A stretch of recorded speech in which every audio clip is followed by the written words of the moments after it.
nama saya Raisa Menabel. Pada video pembelajaran kali ini, kita akan membahas teks argumentasi yang dimana itu adalah pembelajaran bahasa Indonesia. Yang pertama, kita akan membahas apa itu teks argumentasi dengan tema mengenalkan dan mempromosikan produk pangan lokal Indonesia. Sebelum memulai pembelajaran, ada baiknya Ananda sekalian mengetahui tujuan pembelajaran dalam teks argumentasi. Ananda sekalian diharapkan dapat membaca dan memahami teks argumentasi yang mengangkat tema tentang ketahanan pangan nasional secara mendalam. Setelah memahami isi teks, Ananda sekalian akan mengidentifikasi ide pokok serta ide-ide penjelas yang ditemukan oleh penulis sebagai pendukung argumen utama dalam teks. Selanjutnya, Ananda akan menganalisis permasalahan yang diangkat di dalam teks dan memberikan tanggapan kritis berdasarkan pemahaman Ananda sekalian. Tanggapan ini dapat berupa persetujuan, penolakan, atau alternatif solusi yang didukung oleh fakta, data, serta wawasan yang relevan. Dengan demikian, Ananda sekalian tidak hanya memahami struktur dan isi teks argumentasi, tetapi juga mengembangkan kemampuan berpikir kritis, logis, dan analitis dalam menanggapi isu yang berkaitan dengan ketahanan pangan nasional. Nah, sebelum kita mempelajari teks argumentasi, Ananda apakah sudah tahu apa sih teks argumentasi itu? Mungkin sebelumnya Ananda sudah pernah belajar di tingkat SMP. Apa sih teks argumentasi? Sebelum kita menjawab apa itu teks argumentasi, mari kita baca terlebih dahulu penggalan teks dan menonton video berikut yang berjudul Ketahanan Pangan Lokal yang akan saya berikan waktu untuk membaca dan menonton video tersebut dan teks tersebut.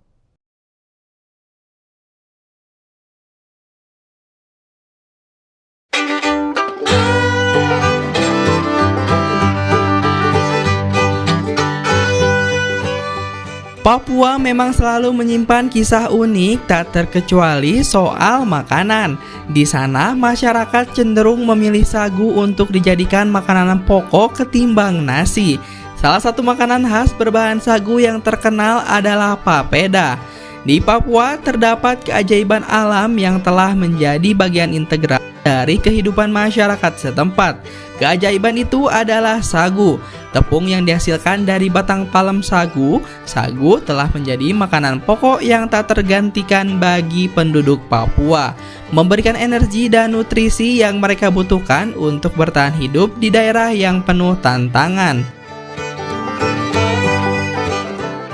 Sagu memiliki sejarah panjang sebagai makanan pokok di Papua. Sebagai makanan pokok, sagu banyak tumbuh di hutan atau lingkungan sekitar tempat mereka hidup.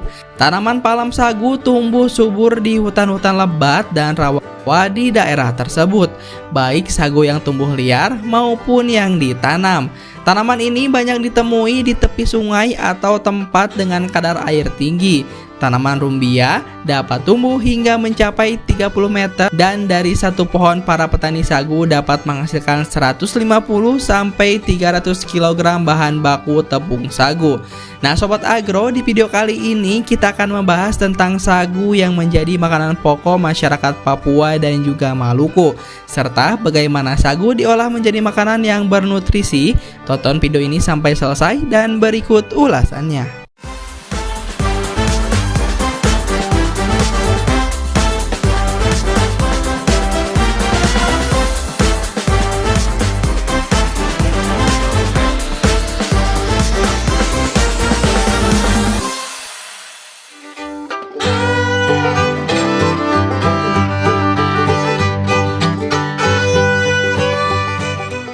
Tanaman sagu tumbuh terutama di daerah tropis dengan kondisi yang cocok. Sagu merupakan tanaman penting di Indonesia, terutama di wilayah Papua, Maluku, dan Sulawesi. Provinsi Papua dan Papua Barat adalah pusat produksi sagu terbesar di Indonesia. Selain itu, sagu juga dapat ditemukan di beberapa negara di Asia Tenggara seperti Filipina, Thailand, dan Vietnam. Meski produksi dan penggunaannya tidak sebesar di Indonesia, Malaysia, dan Papua Nugini. Dalam kondisi yang tepat, tanaman sagu tumbuh subur di daerah dengan curah hujan yang tinggi, suhu tropis, dan tanah yang lembab. Kesuburan tanah, kelembaban udara, dan perlindungan dari sinar matahari langsung juga mempengaruhi pertumbuhan sagu. Oleh karena itu, daerah-daerah dengan iklim tropis, tanah lembab, dan curah hujan yang cukup tinggi cenderung menjadi habitat yang cocok untuk pertumbuhan tanaman sagu. Sagu bukan hanya makanan pokok yang bergizi, tetapi juga sangat berguna dalam penggunaannya. Tepung sagu dapat digunakan dalam berbagai hidangan, mulai dari bubur sagu tradisional hingga makanan penutup seperti kue dan roti sagu. Sagu juga dapat dijadikan bahan dasar untuk membuat mie sagu, kerupuk sagu, dan aneka kudapan lezat lainnya. Namun Sobat Agro, sagu bukan hanya sekedar makanan di Papua, tetapi juga memiliki nilai budaya yang cukup tinggi. Di samping menjadi sumber pangan, sagu juga menjadi simbol identitas dan kekayaan budaya Papua.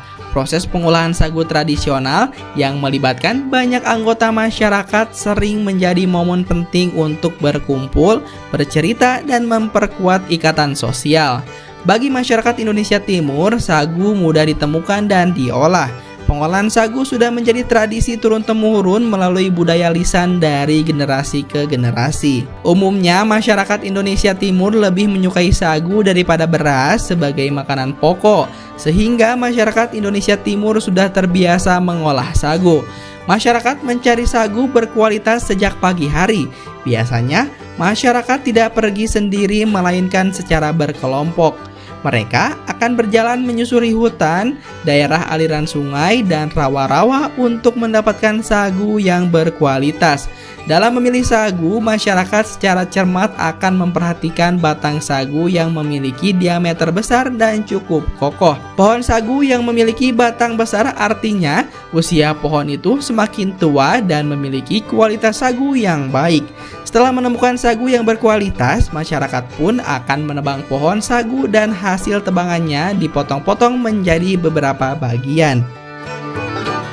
Bagian yang diambil adalah bagian daging batangnya yang terdapat di bagian dalam. Bagian inilah yang nantinya menjadi tepung sagu, sedangkan ampas sagu dapat digunakan untuk pakan ternak. Bagian daging ini digerus dengan mesin atau dicacah secara tradisional menggunakan alat tradisional seperti kampak. Bakal sagu yang sudah halus tersebut disaring dan diendapkan selama semalaman. Hasil saringan terakhir tadi akan menjadi tepung sagu yang masih berupa gumpalan atau batangan yang siap untuk diolah menjadi berbagai jenis makanan olahan.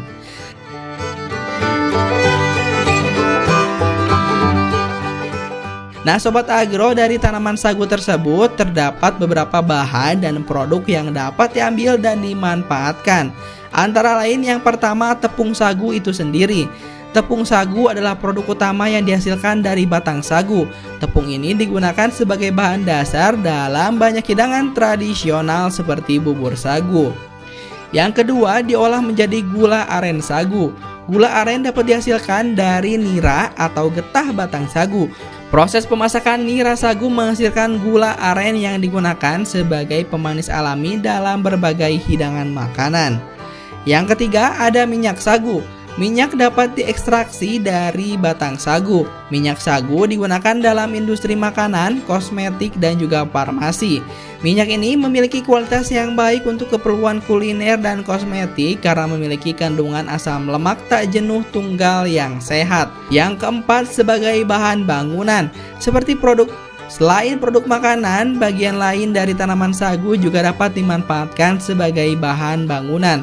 Serat sagu digunakan untuk membuat anyaman dan bahan konstruksi rumah tradisional di beberapa daerah.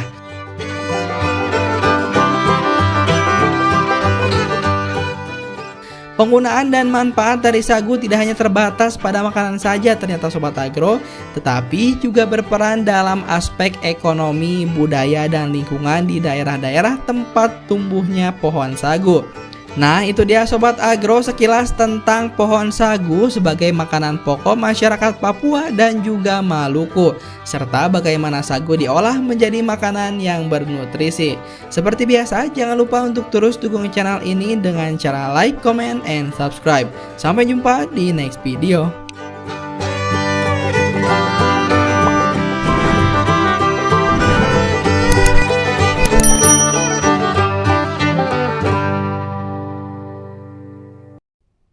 Nah, apakah Ananda sudah selesai membaca teks dan menonton video?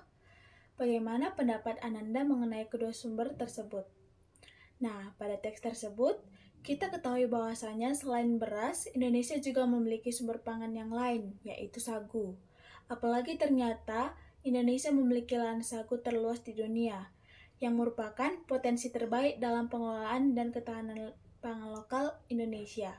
Hanya saja, kita masih terkendala dalam pemanfaatan sagu dan juga masih kurangnya perhatian terhadap sagu ini, padahal kita hanya memiliki potensi yang sangat besar. Dari kedua sumber tersebut, sudah bisa disimpulkan apa sih itu teks argumentasi? Teks argumentasi adalah teks yang berisi opini penulis yang disertai alasan dan pembuktian yang didukung oleh fakta, disampaikan secara logis dan objektif, dan bertujuan untuk meyakinkan dan mempengaruhi pembaca. Nah, kembali lagi pada kedua sumber tadi, bahwasanya di dalam kedua sumber tersebut dijelaskan bahwa penulis ingin meyakinkan selain beras, Indonesia juga memiliki potensi pangan lain, yaitu sagu. Dan ia menyampaikan fakta-fakta bahwasanya Indonesia memiliki lahan sagu terluas di dunia. Hanya saja, masih kurang perhatian. Dan itu merupakan fakta dan juga opini yang disampaikan oleh penulis untuk meyakinkan dan mempengaruhi pembaca. Bagaimana? Sudah bisa dipahami mengenai teks argumentasi? Setelah kita memahami pengertian teks argumentasi, nah menurut Ananda, apa sih tujuan teks argumentasi itu dibuat? Ada 4 tujuan teks argumentasi itu dibuat, dan kita akan membahasnya satu persatu. Pertama, teks argumentasi itu ditulis untuk mengungkapkan pandangan atau pendapat penulis tentang keberagaman berpikir dalam memandang suatu permasalahan atau peristiwa yang diekspresikan dalam bentuk teks argumentasi. Jadi, tidak heran jika dalam teks argumentasi pada topik yang sama, kita akan lihat berbagai pandangan, karena itu tergantung dari sudut pandang penulis yang menulisnya. Yang kedua, untuk mempengaruhi tingkah laku saat pandangan atau pendapat penulis dituangkan dalam teks yang jelas logis dan berdasarkan data.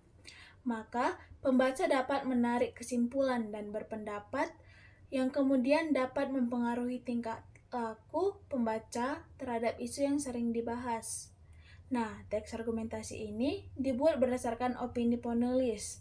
Itu bertujuan untuk mempengaruhi cara berpikir pembaca, supaya pembaca juga secara tidak langsung menyetujui atau berpikir hal yang sama sebagai penulis yang mengarahkan. Penulis mengungkapkan opininya juga berdasarkan data-data yang mendukung, sehingga dapat lebih membuat pembaca percaya mengenai apa yang diungkapkan oleh penulis. Yang ketiga, untuk menarik simpati pembaca, penulis dapat menarik perhatian pembaca dengan teks yang meyakinkan dan didapatkan dari penelitian. Sekali lagi, data yang didapatkan oleh penulis untuk menulis sebuah teks argumentasi dan disampaikan dengan data, itu akan mampu menarik simpati oleh pembaca.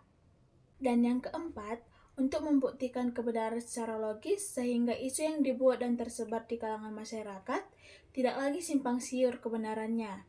Jadi teks argumentasi ini juga kadangkala digunakan untuk meluruskan pandangan masyarakat mengenai isu yang sedang beredar. Tentunya diungkapkan melalui data dan fakta, sehingga isu tersebut bisa diluruskan secara data yang benar. Nah, selanjutnya, apa sih ciri teks argumentasi? Bagaimana kita bisa membedakan ini adalah teks argumentasi dengan teks lainnya? Ada 4 ciri teks argumentasi yang perlu kita ketahui. Ada 4 ciri teks argumentasi yang perlu kita ketahui. Yang pertama, teks argumentasi itu mampu menunjukkan bukti dan kebenaran dari suatu isu. Jadi, selain dia menjelaskan pandangan penulis mengenai suatu hal atau suatu isu, Dia juga mampu membuktikan bukti-bukti dan data-data yang akurat yang mendukung isi tersebut. Lalu selanjutnya menggunakan bahasa denotatif atau bahasa yang sebenarnya, tegas dan tidak berbelit-belit. Jadi, dia tidak perlu menggunakan bahasa yang pengungkapannya sulit dipahami dan hanya menggunakan bahasa yang langsung dan tidak berbelit-belit sehingga dapat segera bisa dipahami oleh pembaca tanpa perlu mengartikannya lebih lanjut. Selanjutnya, ditulis berdasarkan analisis rasional atau berdasarkan fakta. Sekali lagi, poin penting dalam teks argumentasi adalah selain opini penulis, juga dilengkapi dengan data dan fakta yang bisa dipercaya sehingga pembaca menyetujui dan bisa mempercayai opini tersebut. Dan yang terakhir, ditulis secara objektif, sehingga dibutuhkan batasan dan menghindari nilai-nilai emosional. Nah, meskipun dia merupakan opini dari seseorang, tapi tidak memasukkan nilai-nilai emosional. Nah, itulah tadi pembahasan mengenai pengenalan teks argumentasi, tujuan teks argumentasi, dan ciri-ciri teks argumentasi. Sekian video pembelajaran saya pada kali ini. Terima kasih.